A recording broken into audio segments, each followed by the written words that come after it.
There are certain stories that legitimately just seem too strange to be true.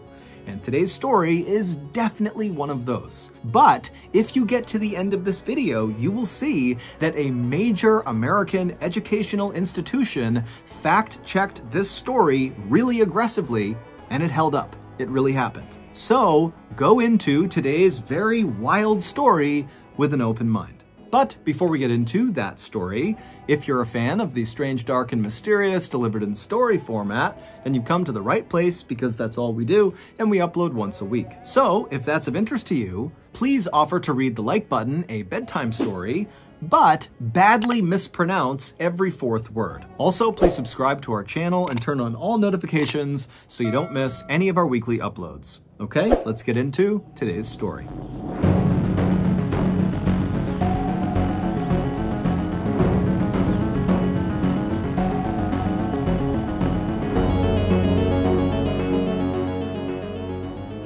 At the end of December in 1984, in a little village in northern India, a young woman named Sumitra had her first child with her husband. And right away, Sumitra fell in love with her little baby boy. She had always wanted a baby, and now that she had one, she carried him with her everywhere, strapped to her chest. And any time she had a free hand from cooking or housework, she would use it to pat his head or tickle his feet. Life was not easy for anyone in Sumitra's village, which was located just south of the Himalayan mountains along the Ganges River. Sumitra's village was very poor. People lived in mud huts with thatched roofs, they had no electricity, and basically no one had any formal education. As for Sumitra, her life was especially challenging even relative to her peers, because when she was very young, her mother died, and then her father had to go away all the time for work, and so she was left alone a lot and basically was raised by a cousin. And now, even though she was married, her husband also had to travel quite a bit for work.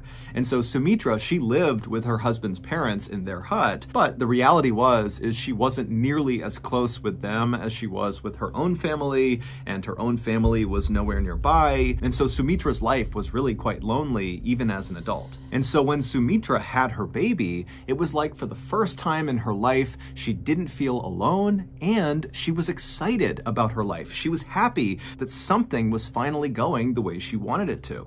But then, one day in early 1985, everything changed.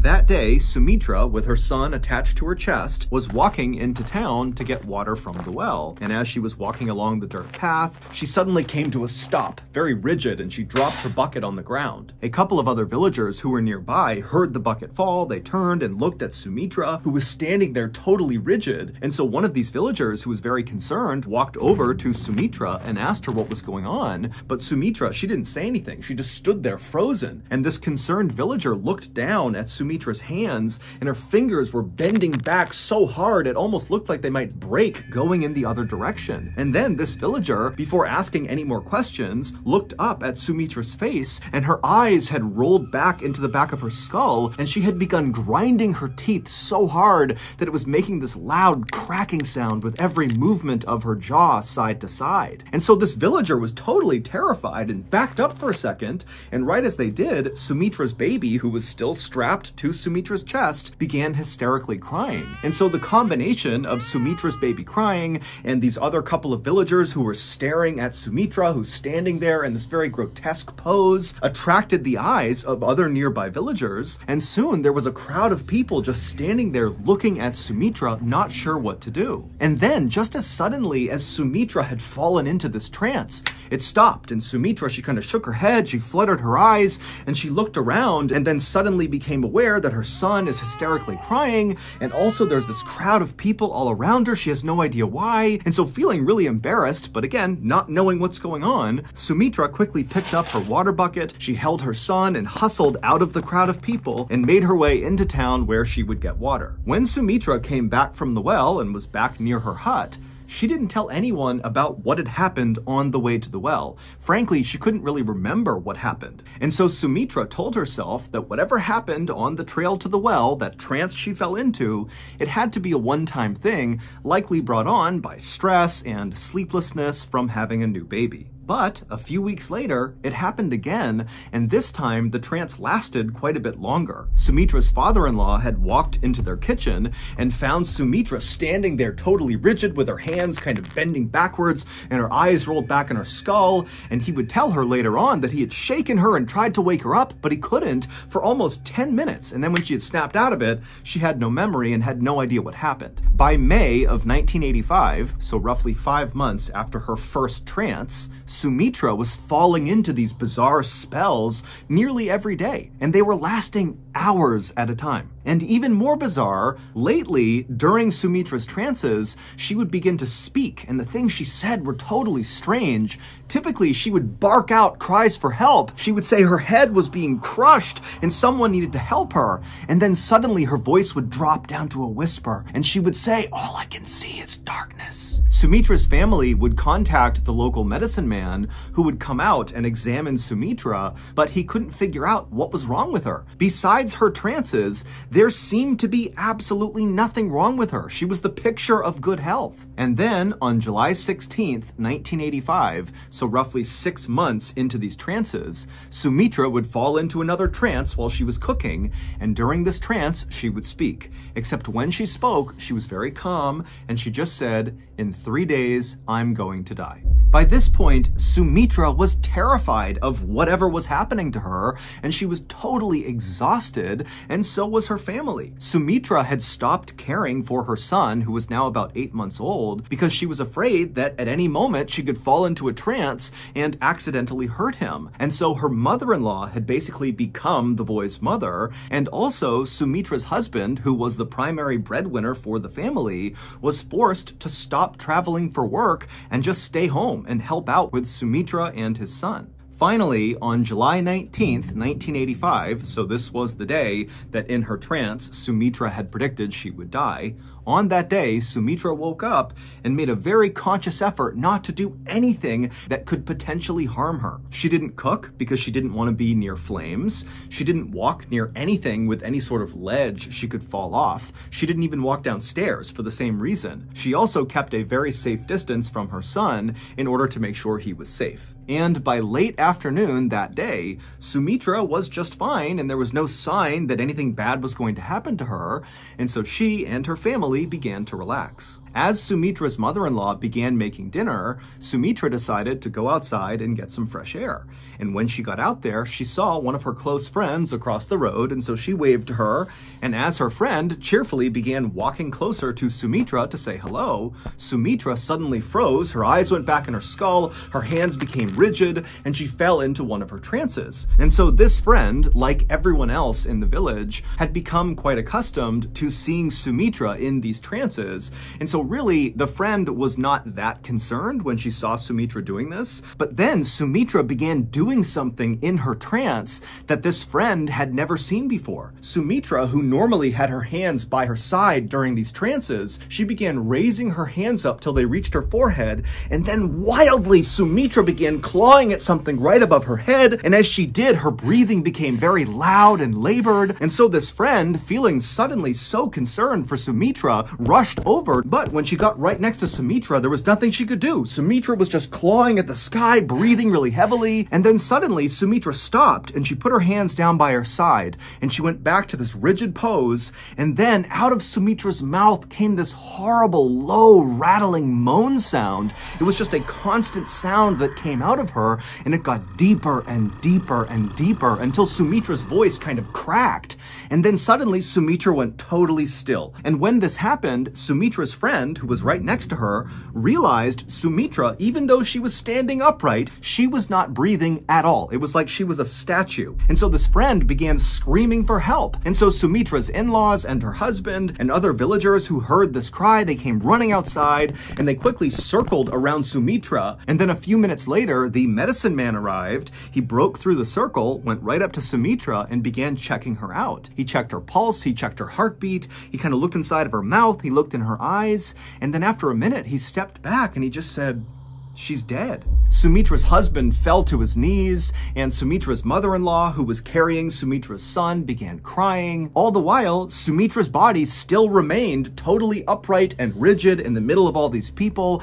with her hands tight by her side and her eyes rolled back, and her face frozen in what looked like a silent scream. Eventually, the medicine man and Sumitra's father-in-law stepped forward and lowered Sumitra's frozen, rigid body onto the ground on her back, and they closed her eyes. There was no hospital to take Sumitra's body to or official to call about her death. And in this village at this time, it was very important for both religious and public health reasons to take care of the body very quickly. And what that looked like was the villagers would work together to perform the Hindu death rituals, and then afterwards they would cremate the body, which is a process of burning the body until all you have left is the ashes. And so as Sumitra's body lay still rigid on her back right near her home, her family and the villagers began making preparations for her funeral. Sumitra's mother-in-law and some women from the village began scrubbing down Sumitra's body, as well as putting essential oils on her face, and other villagers who were not a part of that went off to find wood for a fire. The villagers weren't talking much, and a lot of the women were crying, but it wasn't just grief they were feeling, it was also fear. They all knew about Sumitra's trances, they happened all the time for months, but what the villagers couldn't wrap their heads around was the idea that during one of these trances, Sumitra had accurately predicted her own death. And so now the villagers couldn't help but think that dark forces were at play here, that maybe Sumitra was possessed, and now whatever had possessed her and killed her is somewhere in the village. And so that night, as the sun started to go down, normally kids would be out playing in the village, but their parents said, no, come inside, it's not safe outside. And so for the most part, the only people who were outside that night were the women who were still cleaning and prepping Sumitra's body for her funeral. And at some point, one of the women who was doing this was brushing out Sumitra's hair. And as she did that, she suddenly stopped and she backed up and screamed and pointed at Sumitra. And then the other women all around Sumitra's body, they looked over at what this person was pointing at, and they too saw it and screamed, and everyone began scrambling to try to get away from Sumitra as fast as possible. What all these terrified women were seeing was that Sumitra, her eyes were closed, but her eyes were darting left and right, so her eyelids were kind of fluttering. And then suddenly Sumitra's chest filled with air, and then she breathed out a long, loud exhale, and then she opened her eyes and she sat bolt upright and began looking around. And the other women who were terrified, they're looking at her and they were struck by how completely healthy and normal Sumitra now looked, even though for the past 45 minutes she didn't have a heartbeat and was totally pale and looked completely dead. Sumitra wiped the essential oils from her face, and then she stood up, and as she did, the medicine man, he had heard all the commotion and ran over, and he ran to Sumitra and kind of assisted her and got her to stand on her feet because she was a little bit wobbly. And then the medicine man performed a checkup on Sumitra, checking her heartbeat, her pulse. He looked in her mouth, he looked at her eyes, and then he asked Sumitra, how are you feeling? And Sumitra said, I'm okay. And then the medicine man, he kind of turned to face this now huge crowd of onlooking villagers, and the medicine man had a big smile on his face, and he said, you all have just witnessed a miracle. Sumitra is back from the dead.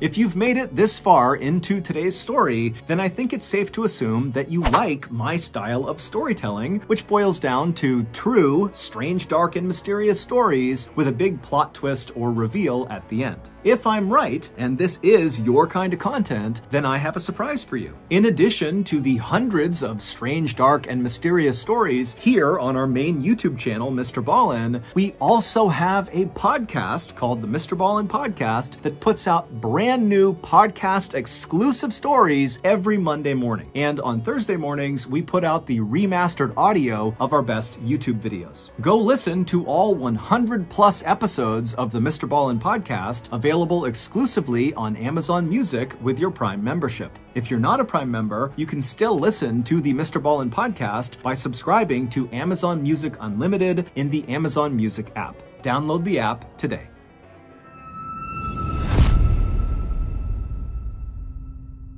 Sumitra's husband and her in-laws were too shocked to say anything or really even react.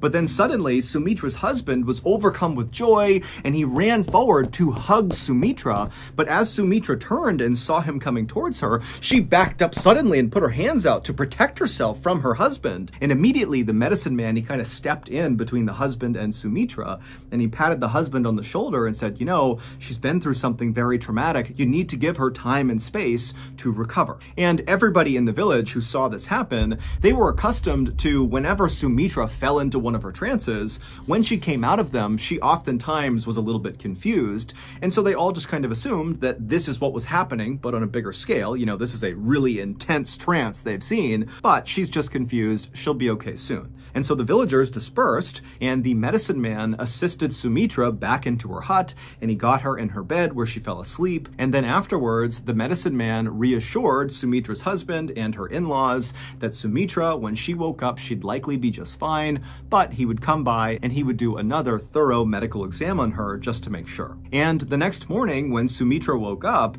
she did seem a lot better. When she left her bedroom, she seemed far less confused than she had been the night before. But as soon as Sumitra saw her husband and her in-laws, she got so scared she just bolted from her hut and started running away. And so the medicine man who had just come by to do his thorough checkup, he saw her take off, and so he began chasing her, as well as Sumitra's husband and father-in-law. They took off after Sumitra.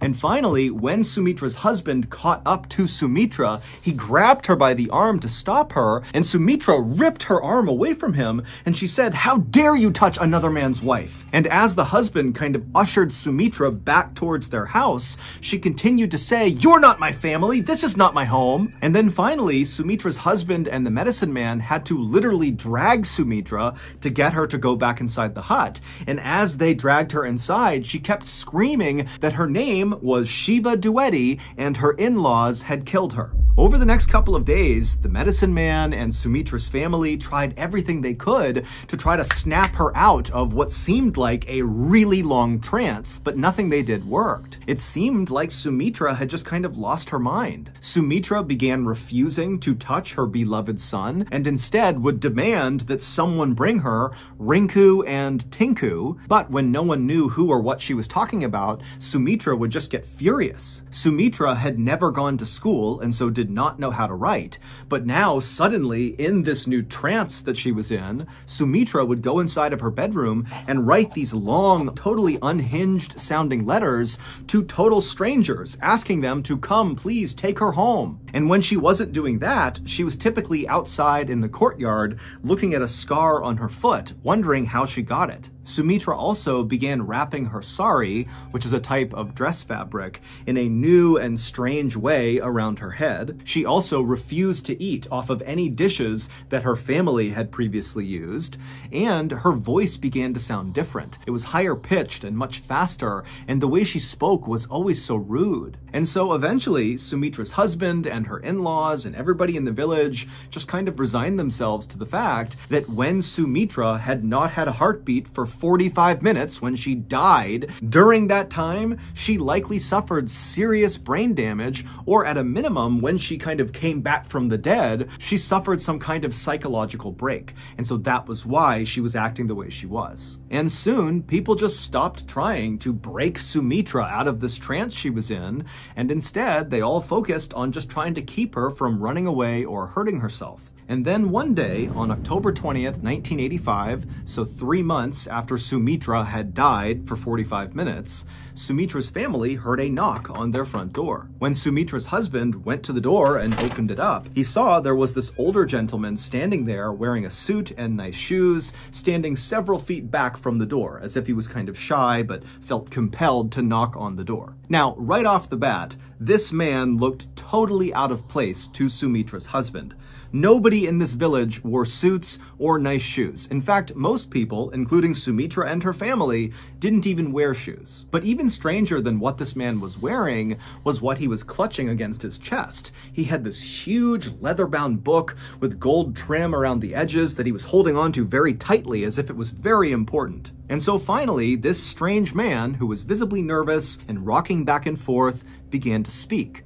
But his voice was so low, Sumitra's husband had to lean forward just to hear him. The man said his name was Ram Tripathi, and he wanted to know if there was a young woman living in this home who had recently begun acting differently. Sumitra's husband had no idea who Ram Tripathi was. He didn't know this guy. He certainly didn't know where he came from. But what was going through his head was, how is this stranger who's dressed in a funny way, who's got this weird book, how is he aware of the issues my wife is having?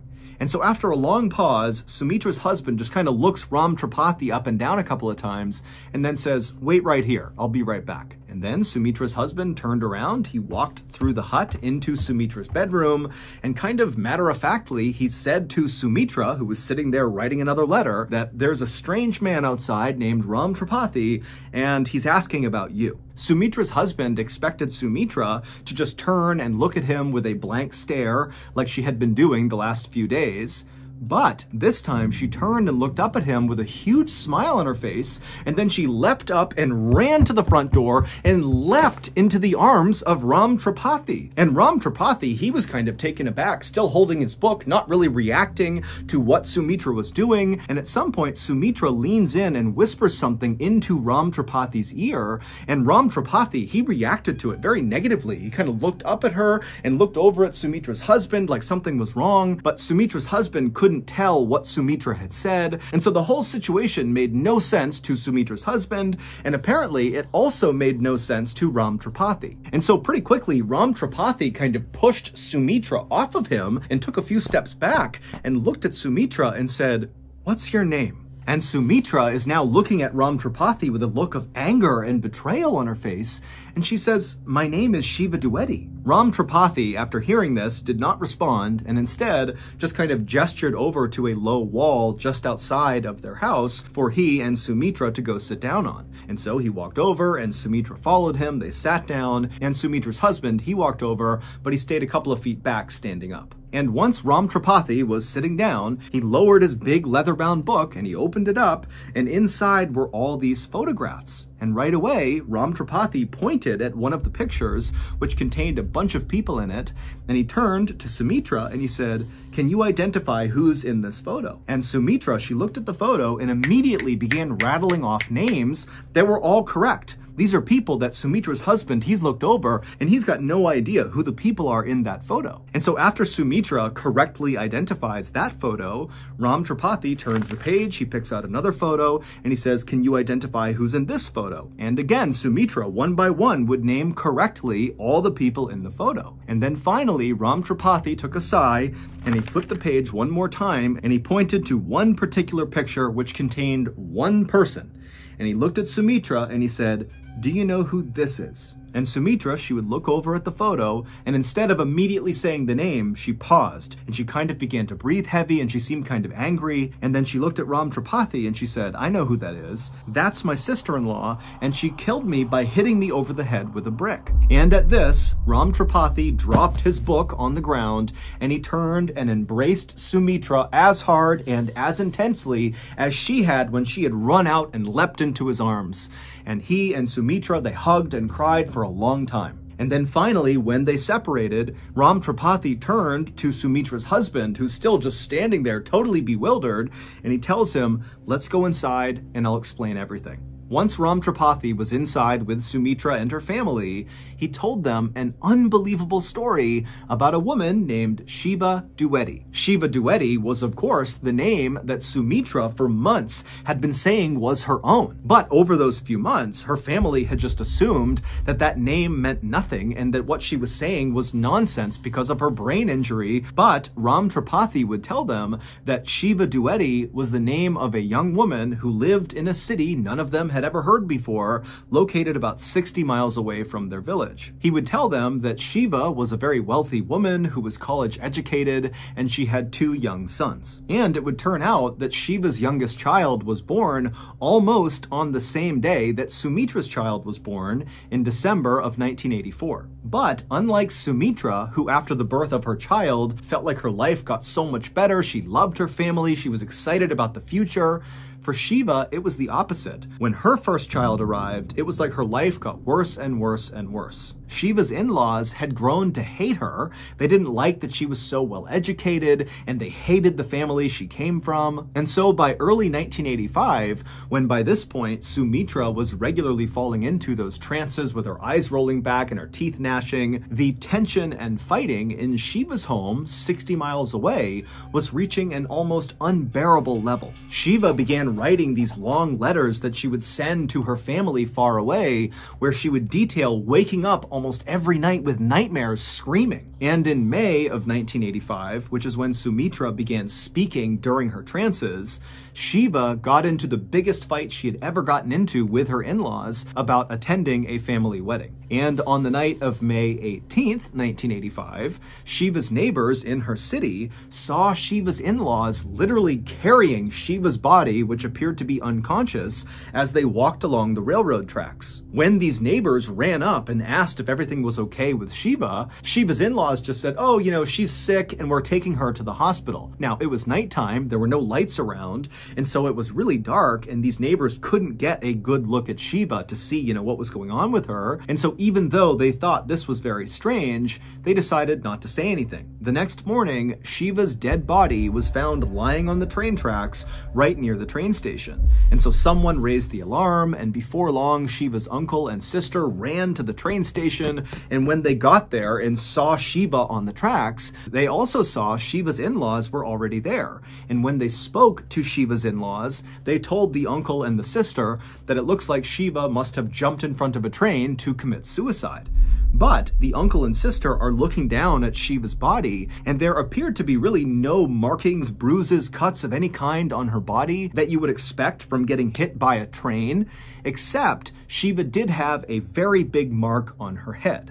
Later on, the uncle and sister would say it looked like something had bashed Shiva's head in. Shiva's in-laws would immediately cremate Shiva's body before Shiva's actual family could stop them, and the police in this area were not good at investigating crime. So when Shiva's in-laws went to them and said, "Yep, she jumped in front of a train, she committed suicide, but we don't have a body because we already cremated her," the police just accepted it. Shiva's father was convinced that Shiva had been murdered, but he didn't have a way to prove it. Until Sumitra appeared to die on July 19th, 1985, and then came back to life, claiming to be Shiva. Shiva's father had heard a rumor about some girl in a village 60 miles away claiming to be his dead daughter. Now, at first, Shiva's father did not believe this, but eventually he decided he would go to the village and test this girl to see if maybe it was true. And so on October 20th, 1985, Shiva's father put on his best suit and his nicest shoes, he brought his leather-bound photo book, and he headed to Sumitra's village and knocked on her hut. Ram Tripathi was Shiva's dad. When Sumitra at first ran outside and leapt onto Ram Tripathi and hugged him, and then whispered something into his ear that Sumitra's husband saw happening but couldn't hear what she said, and then Ram Tripathi, when he heard what she whispered, he kind of recoiled and acted angry for a second. What Sumitra was saying was, "Papa." In the moment, Ram Tripathi, who was not convinced Sumitra was his daughter, felt like this is a horrible, elaborate hoax and it needs to stop. But then Sumitra correctly identified 15 people in his leather-bound photo album, including the sister-in-law who she said killed her. And even more convincing than that was that Sumitra knew how Shiva had been killed, by getting smashed over the head with a brick. This was a question that Ram Tripathi had never heard the answer to before. And at that point, Ram Tripathi believed that this must be his daughter's reincarnated spirit inside of Sumitra. And so that was when he dropped the book and gave her a big hug. This story is considered to be one of the most credible reincarnation stories ever recorded. Scientists from the University of Virginia in America actually went to India to study Sumitra and interview everybody involved. And they concluded that this was not a hoax. They said that Sumitra had most likely either been possessed by or reincarnated as Shiva Duety. The change in Sumitra's voice that her family noticed was the same accent that Shiva had. It was very urban and educated. The strange new way that Sumitra wrapped her sari on her head was the same way that Shiva did. Sumitra was rude to her family and refused to eat off the same dishes as them because she believed she was actually a very wealthy woman who was for some reason being forced to live in this poor person's hut. And when Sumitra asked for Tinku and Rinku, those were nicknames that Shiva had given her two sons. And all those seemingly unhinged letters that Sumitra had written and fired off to random strangers were in fact sent to various members of Shiva's family. After Shiva's father, Ram Tripathi, brought Sumitra's story to the police would actually investigate this case, and they would charge some members of Shiva's family. But ultimately, Sumitra's testimony was deemed unacceptable for court,